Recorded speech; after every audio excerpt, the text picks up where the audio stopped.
These archives of the Scott Horton Show are brought to you by the Future Freedom Foundation at fff.org. Join the great Jacob Hornberger and some of the best writers in the libertarian movement like James Bovard, Sheldon Richman, Anthony Gregory, Wendy McElroy, and more for a real individualist take on the most important matters of peace, liberty, and prosperity in our society.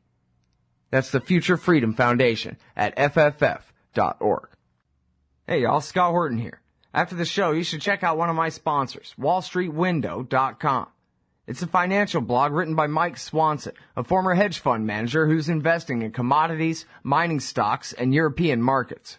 Mike's site, wallstreetwindow.com, is unique in that he shows people what he's really investing in, updating you when he buys or sells in his main account.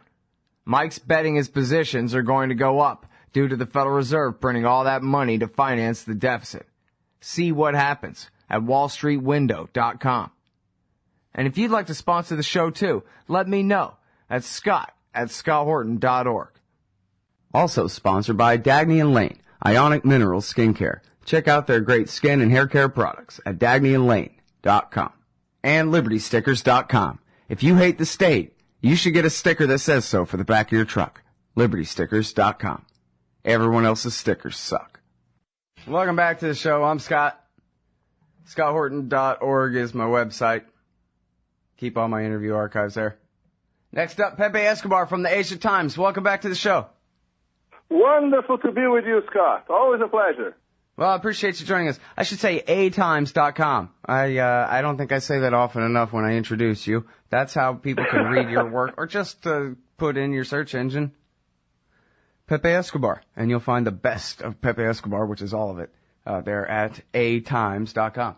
So, what's going on in the world? Mr. 47%.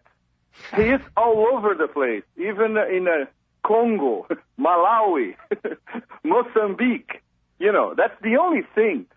Everywhere for the past three news cycles. But today, there's something else. On the cover of the satirical weekly in Paris, Charlie Hebdo, there's another series of Prophet Muhammad cartoons. So, expect everything that happened last week to happen this week all over again. And now the target is, we hate France. It's not the U.S. anymore. So what else is new, Scott? Does that mean that the CIA in France is behind this thing? Absolutely. And the cover of Charlie Hebdo is very funny because it's an Orthodox Jew and a Muslim in a push pram, and the headline is, don't laugh about it. But then when you go inside, there are a series of cartoons of Prophet Muhammad, and he's depicted naked. So can you imagine how this is going to play in Sana'a, in Kabul, in Cairo for that matter, or in Benghazi? So, you know, this thing will never end. You know, they never protest about what's going on in Palestine. I was looking at the Palestine map again today, this morning, how Palestine shrunk from 1947 to today. This is what Muslims all over the world, including the crazy Salafists, should be protesting about. No, they'll be protesting against cartoons over and over again. It's stupidity. It's a cosmic stupidity, in fact. No? Well, it is a comic stupidity. There's no doubt about that. But, I mean, I don't know. Part of me thinks, hey, this is the beginning of some kind of end or major change or something. I don't know if you and I talked about this, but it always seemed to me that it was kind of strange and interesting that the Arab Spring didn't really mention America very much. Where from Texas, it looked to me like Uncle Sam was behind every king and sultan and emir and potentate and pretended president from Morocco to the Philippines. So, I wondered why they weren't taking it out on America at all, or the American government's military and whatever other kinds of empire that it maintains over there. And so it seems like now, a year and a half later, that's changed, and they decided that it is America's fault after all or something, and based on insults to the Prophet rather than 30 years of support from Mubarak. Isn't that strange? I don't understand. Maybe you do.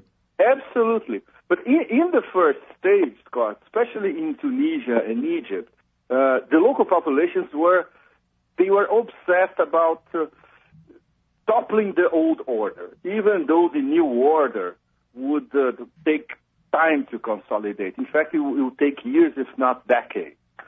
Then there was the counter-revolution, something that we talked about and with other of your guests last year.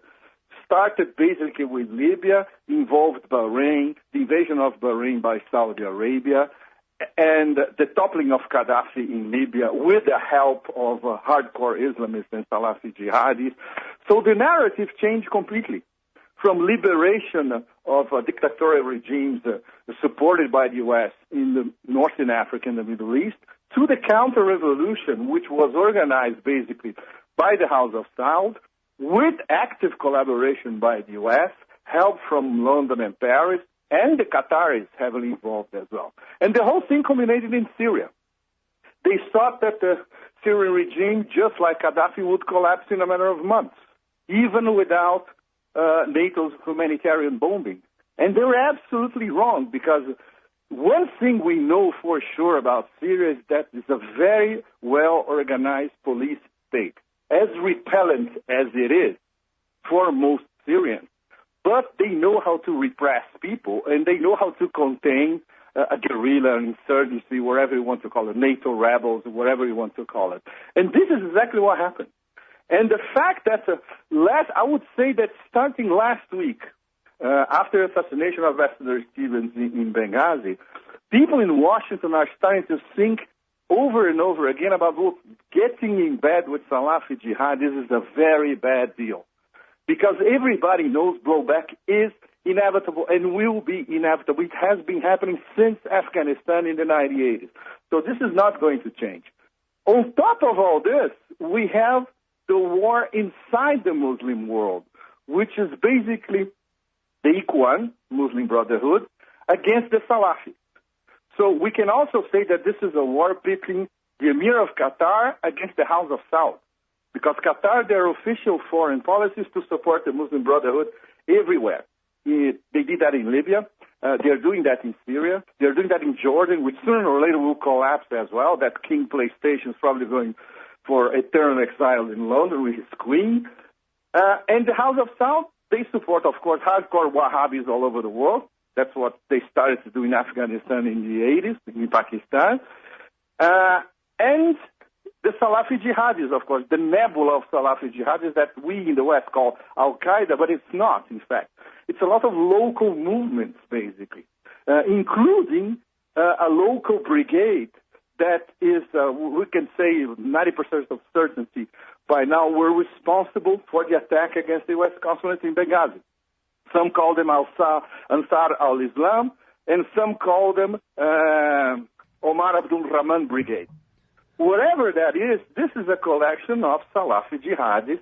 Some of them had training in Afghanistan. Some of them are That was Zarqawi's group, right? Ansar al-Islam? Yes, it's a Libyan. It's an indigenous Libyan group. This is practically certain, in fact. This was not the same name. Yes. Because Zarqawi, he was Jordanian. Exactly. The foreign elements, of course, there are. Some of them were training in Derna. Derna is a city in the desert south of Benghazi. This is historically, they sent a lot of people to be trained in Al-Qaeda Afghan training camp. And some jihadis that had Iraqi experience, Libyans that were in Iraq, or Sunni Iraqis that then went to Libya last year, especially. So they are now shuttling back and forth and going to Syria as well. So this Salafi jihadi nebula, which was responsible for the attack against the U.S. in Benghazi, and it is, in fact, acting and will keep acting along the Turkish-Syrian border, whatever happens next, and nobody knows. No one knows for sure. What we know is that the Bashar al-Assad regime will stay more or less for a while in charge. After Obama's election, which I say Obama's election because I'm following the polls every day, just like every other journalist, and is now Nate Silver is saying now it's at 75 to 76%. So I think he's practically clinched this election. So what is Obama 2.0 is going to do about Syria?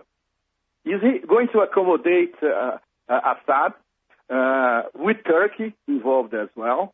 As we speak today, the contact group proposed by Egypt and proposed by Iran as well, Egypt, Iran, Turkey, and Saudi Arabia, they're starting to meet, and they're probably going to Syria to try to find a solution. So can you imagine if they broke a local, regional solution for the Syrian problem without Western interference? In geopolitical terms, this will be a game changer as well. So, yes, as you said, there's the beginning of something new. It always reminds me of Gramsci. You know, the old order has collapsed, the new order has not been born yet. So birth pangs of the new Middle East, to quote our dear Condi, this is going to take quite a while. And there's going to be a lot of stupid protests in the middle, Islamophobic agents in the West, in Europe, all over, will keep interfering. And this war inside the Muslim world between the Salafists and the Muslim Brotherhood would get, really, really nasty. So it's not good. Yeah, well, and between the Saudis and the Iranians too, right? Yeah, exactly. Don't leave them out. And of course the new Kurdistan that's aching to be born. That's going to be a bloody mess. And don't forget Afghanistan, Scott, as well, because I'm starting to think that there's going to be a Saigon moment, maybe next year. Yeah, man. Not in December 2014. The way things are going, it's possible that NATO as a whole will start packing up and leaving next year instead of 2014. Yeah. And well, then Obama signed a deal to stay to 2024, really, though, right? Yes, before end of 2014, of course. So what's going to happen to Afghanistan? Afghanistan will be back to what it was in the early 90s, after the end of the jihad, which was basically a super fierce civil war until the Taliban prevailed in 1995 to 1996 with the help of Pakistan. They will go all out, starting now, practically, but especially next year, to consolidate their grip on Afghanistan. So this means they will be clashing directly against India and Iran, which don't want to see the Taliban in power again, supported by Pakistan. So, so the perspective and of course, Hamid Karzai, probably he's going to be part of the Saigon moment. There's a helicopter already booked for him to leave by Gram straight to somewhere in the Midwest or maybe the Deep South in the U.S., Yeah. So as America leaves the Northern Alliance, the communists that America's been fighting for this whole time, this century, when we go, and the Pakistanis move to strengthen the Taliban's position to take over as much of the country as they can as we leave, then that's going to provoke even further the Iranian-Indian alliance against the Pakistanis and the Taliban in Afghanistan. Is that what you're telling me?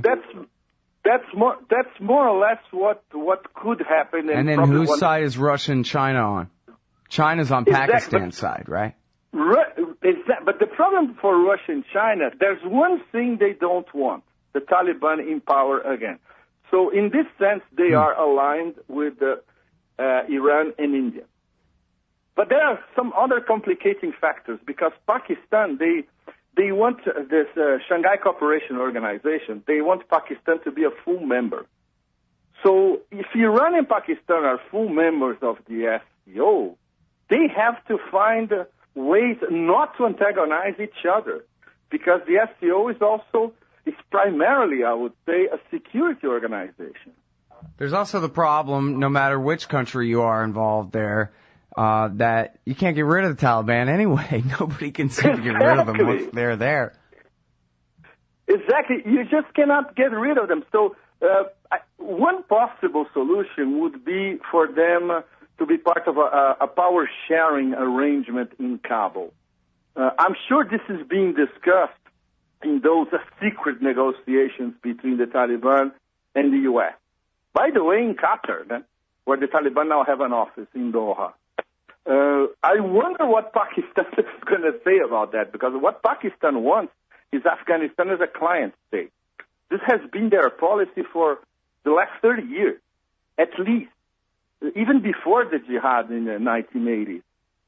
So I'm sure the Russians and the Chinese will find a way to pressure Pakistan to find an accommodation, especially the Chinese, because the bilateral relation Pakistan-China is very close in terms of military sales and military cooperation and strategic cooperation between both.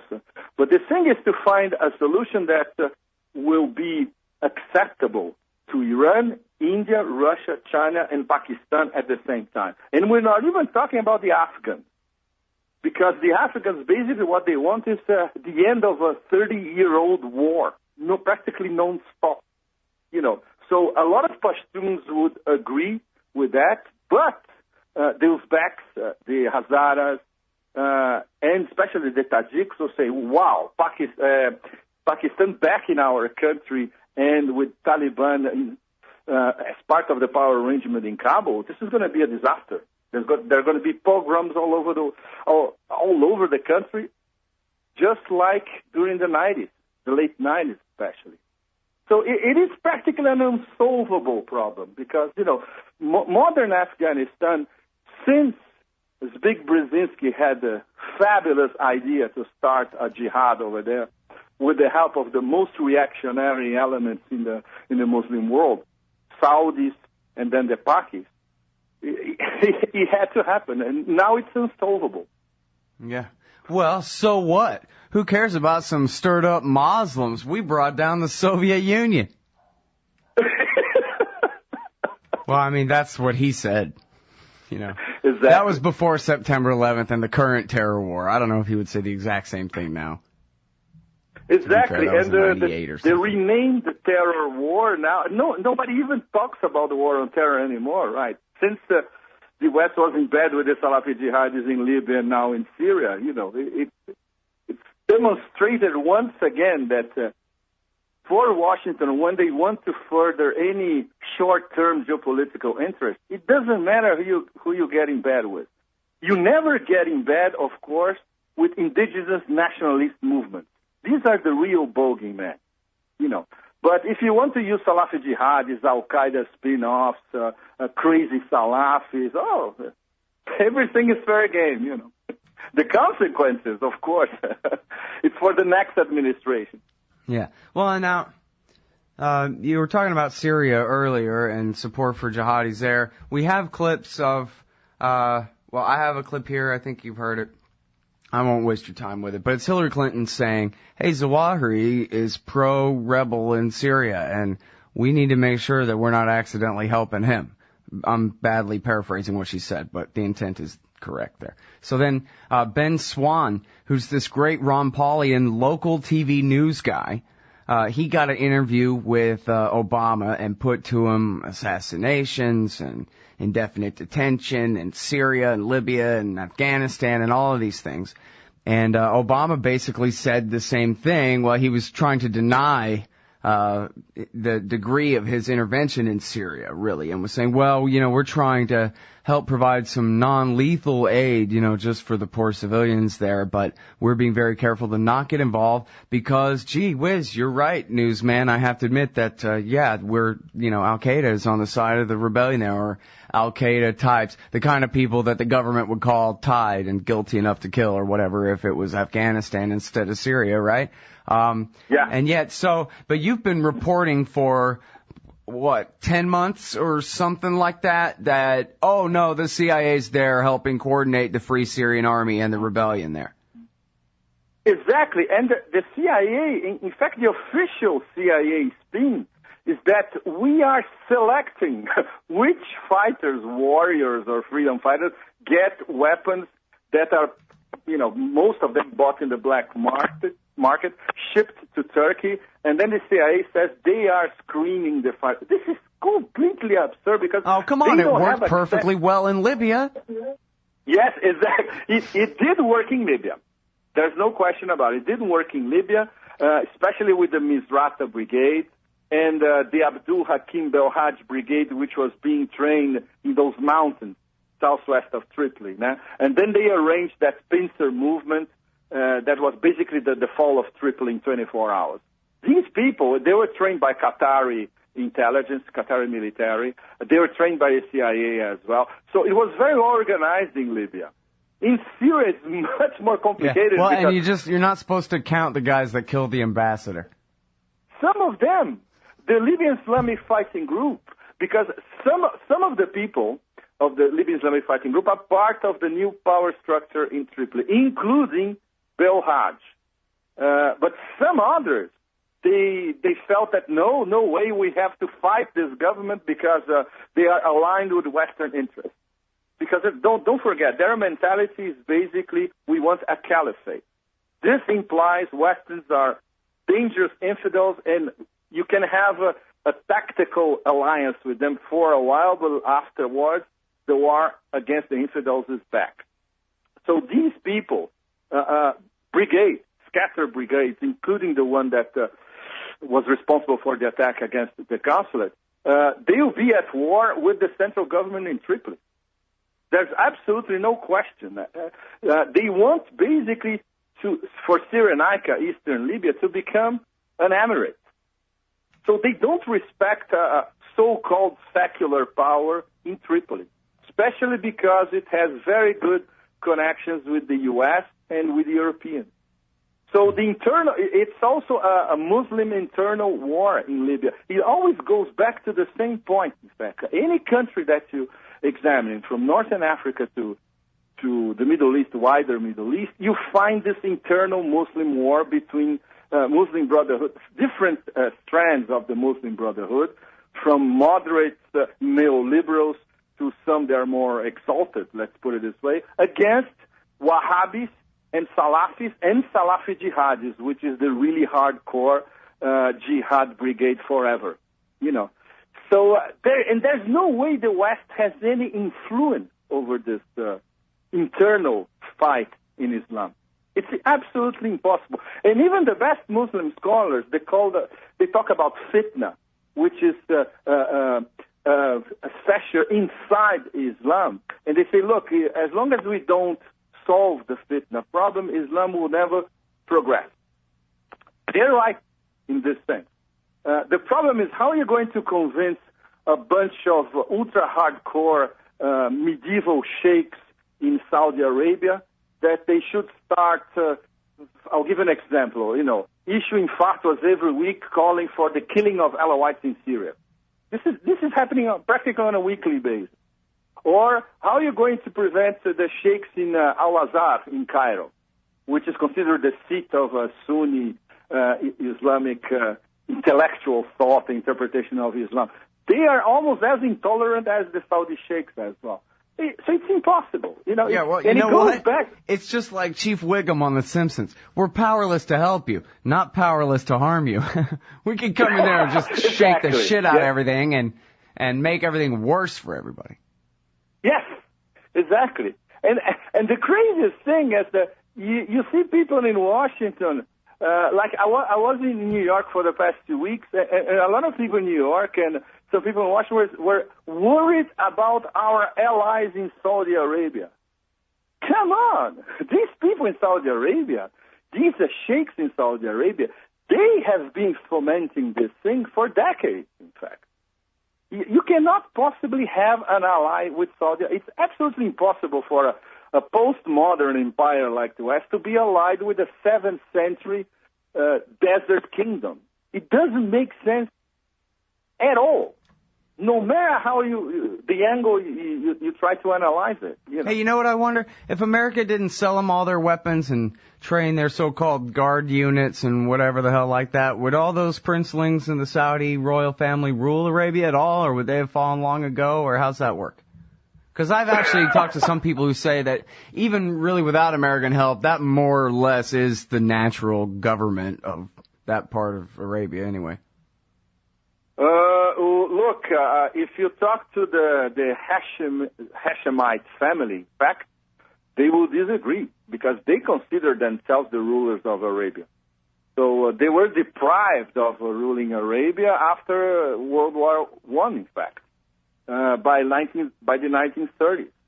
The Wahhabis are representative, of course, but they do not represent the whole country. And very important, the Shiite minority, which is 15% of Saudi Arabia, they are very important because they are in all the areas that have oil and gas. That's where they live. Right. And they are the actual proletariat, let's put it this way, the working force in the oil fields and the gas fields as well. So if they were a little more organized, and of course if they are not repressed the way they are, they could organize a workers' movement like we saw in Brazil or in Poland in the 70s and confront the leadership head on, They don't do it because they are not politicized enough, they are not organized enough, and of course they are repressed to death. But this is something that might happen in the long run as well. So Saudi Arabia is not a monolithic thing controlled by the House of Saud. No, and they are despised by a lot of people. The thing is, there are handouts, you remember the latest handout, $60 billion of handouts by King Abdullah a few months ago. So this is how they run their country, basically.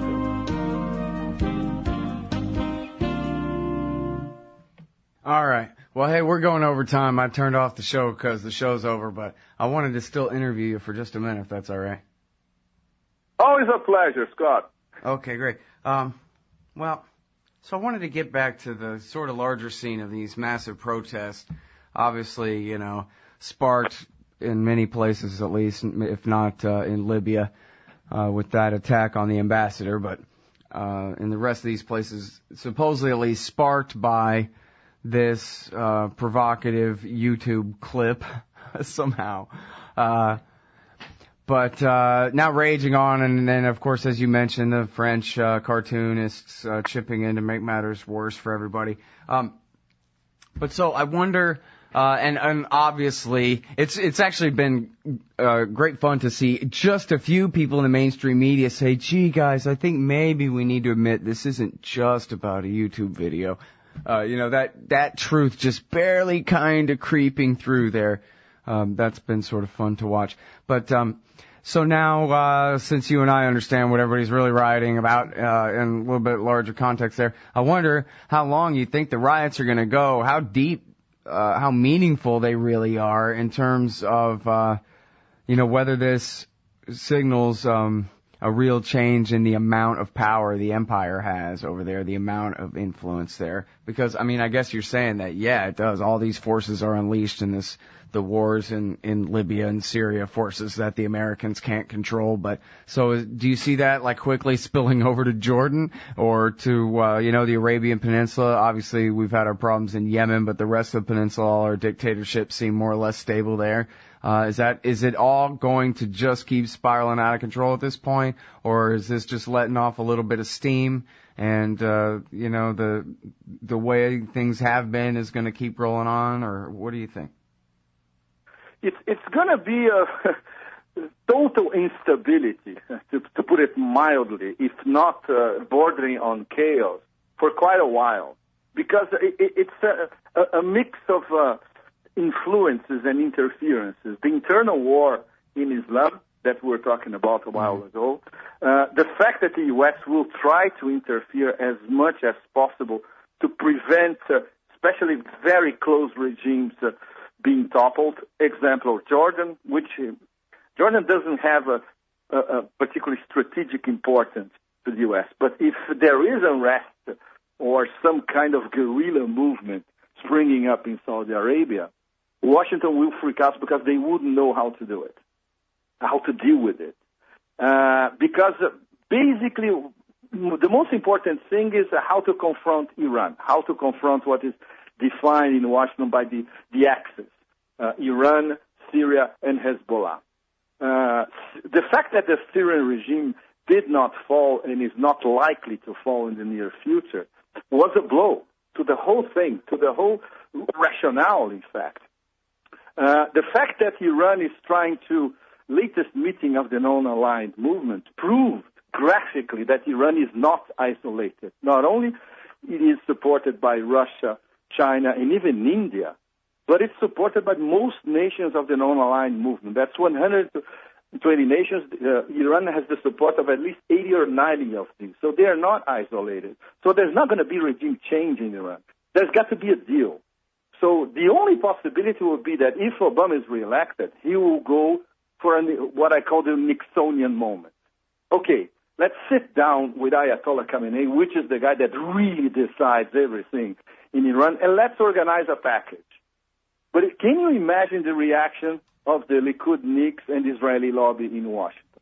I'm sure Obama the courage to do something will like that. Think about the possibility, because it's the only way to stabilize things in Southwest Asia, if not in the whole Middle East, but in Southwest Asia at least.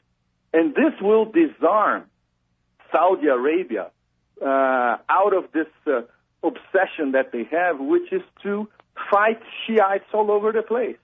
So the Saudis consider Shiites infidels, apostates, and they fight them in Iran, in Lebanon, all across the Middle East, and they say that this is the problem because they want to destabilize the House of Saud. So if you have a U.S.-Iran agreement on this nuclear issue, this whole thing disappears completely. So then they will start talking real issues, which is geopolitical power in Southwest Asia and the Middle East, And you're saying another major reason why America needs to make a nuclear deal and settle our relationship with the Iranians is the so US needs a new deal, a totally new deal in the Middle East. And especially so to call off the Saudis so that they will not be so afraid that they feel like they got to back every Salafi rebellion in the region. Exactly, because the two main reasons for the U.S. trying to control the whole of the Middle East, everybody knows what it is. It's oil, of course, and protection of Israel. So if there is a deal with Iran that includes tacitly includes some sort of collaboration between the U.S. and Iran, everybody knows that they don't have a military weaponized nuclear program. And as the Ayatollah Khamenei said many times, so this will be settled down as a deal, direct deal between the U.S. and Iran, so they can concentrate on other stuff. For example, Western investment in Iran's oil and gas industry, which will benefit everyone in Europe. And this is basically what the Europeans want, because coming back to that same Gazprom question, off the record they say we are being totally fucked by Gazprom. We are dependent on them for our gas. Our plan B would be Iran. We cannot do deals with Iran because of the UN and the U.S. sanctions.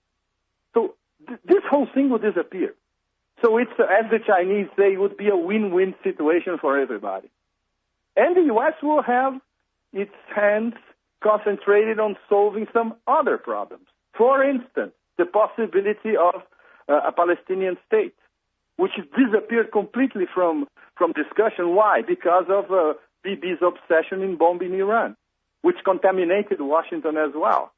So everybody stopped discussing the possibility of restarting a negotiation for a Palestine state, which, by the way, it's going to be impossible. If you look at the map, it's impossible to have a viable Palestine state. So I wonder where they would start the negotiations again. There's not much to negotiate.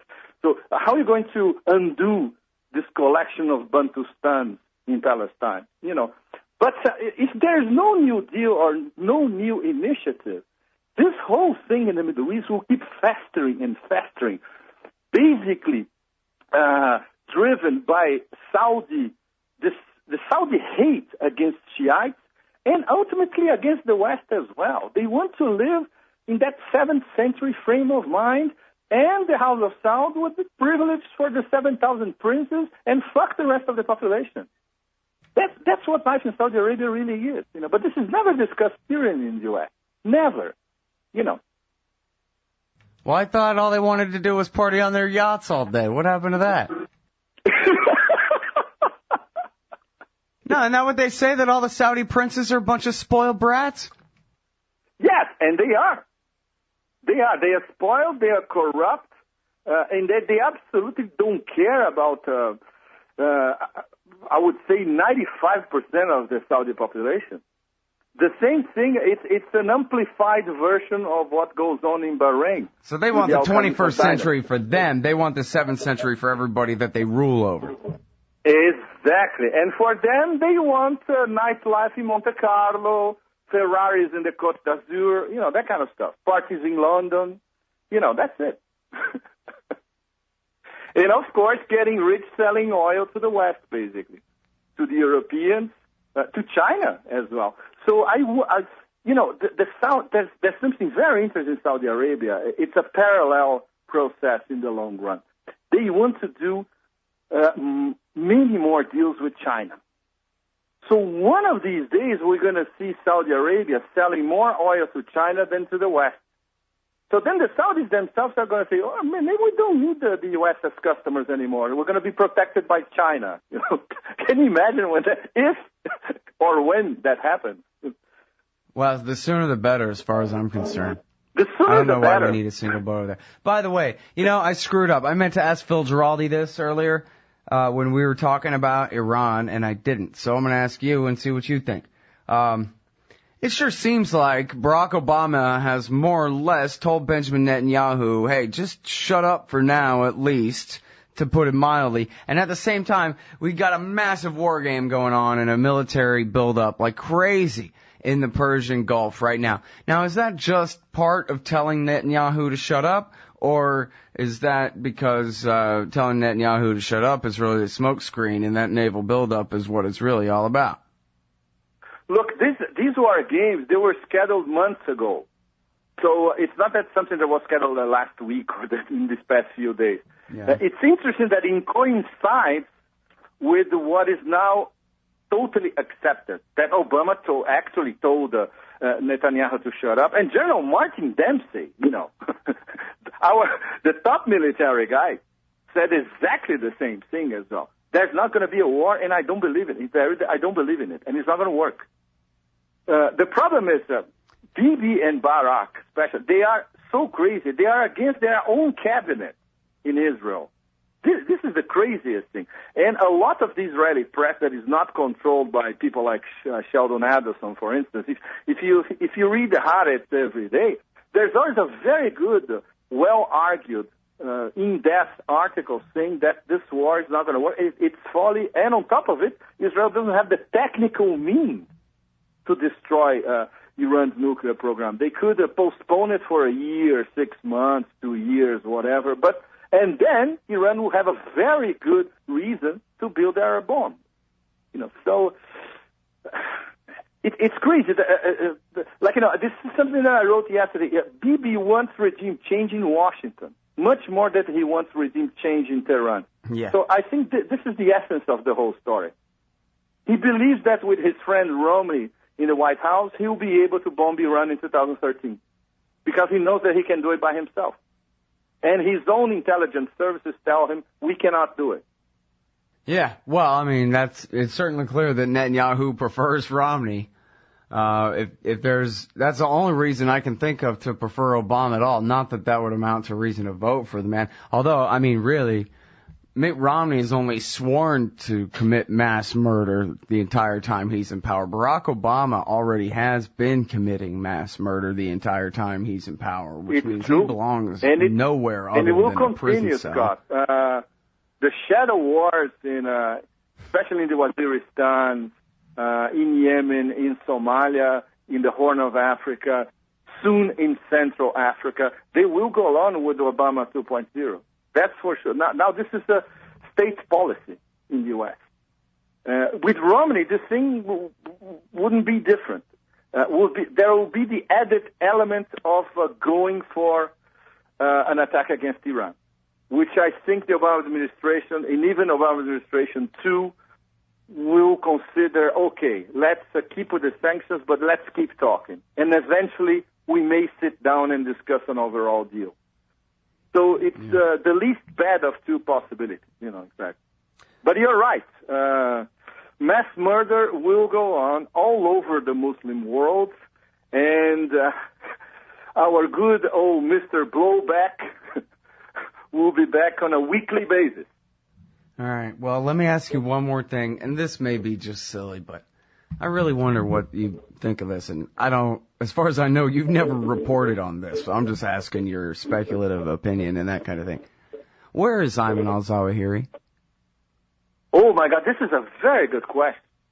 In fact, nobody knows anymore, because he was supposed to still be holed up in one of the Waziristans, probably North Waziristan. But nowhere, even, some of my best Pakistani sources, some of them are exiled in the West, for a few years. Now, they say, look, the chatter stopped about it. And in fact, the only thing that al-Zawahiri did these past few months, in fact, was to release that video, admitting that Abu Yahya al-Libi was killed in early June, and released the video 3 months later. So he could be still in Waziristan, which, by the way, it's Pakistani territory. Or Osama style, let's put it this way, he could be in one of the big cities. He could be in Rawalpindi. He could be in a safe house in Karachi. Who knows? In fact, nobody has an answer to this question, Scott. Yeah, Ray McGovern yesterday brought up the suicide attack that killed all those CIA guys in Afghanistan in, December 2010, right? 8 CIA guys bombed when they were recruiting this guy to try to get Zawahiri. That's what they thought. He had promised them Zawahiri, and that was why they were so excited that they brought him in. Whatever. So they were assuming so they had no real lead. The only lead they had was Afghanistan? a completely bogus trap. And he was in Kabul or in Helmand? Oh, well, wasn't it Coast? Isn't that where it was? With a guy near Coast somewhere where the guy did the suicide bombing and killed the 8 CIA agents? He was, wasn't he a Jordanian? Yeah, he's a Jordanian doctor who was motivated to join up the fight by the Israeli war in the Gaza Strip. That was Ray McGovern's point about how what Israel does blows back on America. But, well, Afghanistan is a very unsafe place for al-Zawahiri. Helmand, most of the NATO troops are in Helmand. Oh, yeah, no, well, that's what I'm saying. Actually, no, I think in the story the guy was going back and forth across the border into Pakistan, and he was saying he knew how to get Zawahiri in Pakistan, so he was meeting with the CIA, but really he was there to suicide bomb them all to death rather than do anything for them. So, as far as I know, he had no idea where Zawahiri was. He was just selling them a bill of goods in order to have access to them. Yeah, okay. Yes, the most likely place would be one of the Waziristans, or, the border of Kunar province with Pakistan, north of a place called Chitral. I've been to this place a few times, years ago.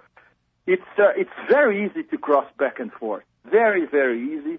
And only locals. And the locals are hardcore Pashtuns, and I wouldn't say they support Al-Qaeda 100%, but they're at least sympathetic to Al-Qaeda since the 90s. Since the mid-90s, in fact. So this would be a likely area. Afghanistan, forget it. It's too dangerous, and especially in Helmand province, which is basically semi-occupied by NATO, at least until now. All right, well, we better leave it here, or it's going to be too long for anybody to want to listen to it. So I think this is a good place to leave it. It's all bad news. Could have been 10 minutes ago. Thanks very much. Or another 10 minutes from now. Thanks very much. Pepe Escobar. Thanks very much, Scott. Thanks a lot, huh? Really appreciate it. Everybody, the great Pepe Escobar from the Asia Times. That's atimes.com. atimes.com. Just look for the link right there in the left-hand margin. The best of Pepe Escobar there. The latest, the deadly Israeli and the mad Turk. In an empire where Congress knows nothing, the ubiquitous D.C. think tank is all. And the Israel lobby and their neocon allies must own a dozen. Well, Americans have a lobby in Washington, too. It's called the Council for the National Interest at councilforthenationalinterest.org. They advocate for us on Capitol Hill. Join CNI to demand an end to the U.S.-sponsored occupation of the Palestinians and an end to our government's destructive empire in the Middle East. That's the Council for the National Interest at councilforthenationalinterest.org.